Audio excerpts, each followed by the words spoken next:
Ready to save time and boost your content quality score? In this video, we'll show you how to use the Bulk Attribute Editor to quickly update multiple attributes at once. The Bulk Attribute Editor allows you to update an item's features, description, or images in bulk.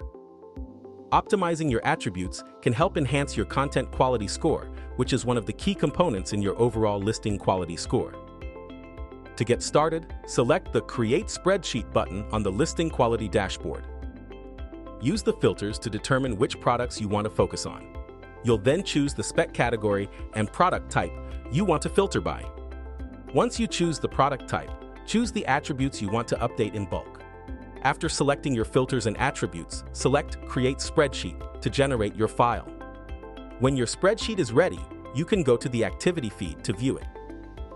In the Activity feed, find your file and download it from the Action column. Once you open the downloaded spreadsheet, fill in or edit the attribute values you want to change and save your updates. Then return to the Listing Quality dashboard and select Upload Spreadsheet and submit your updated file. And that's it. You now know how to use the Bulk Attribute Editor.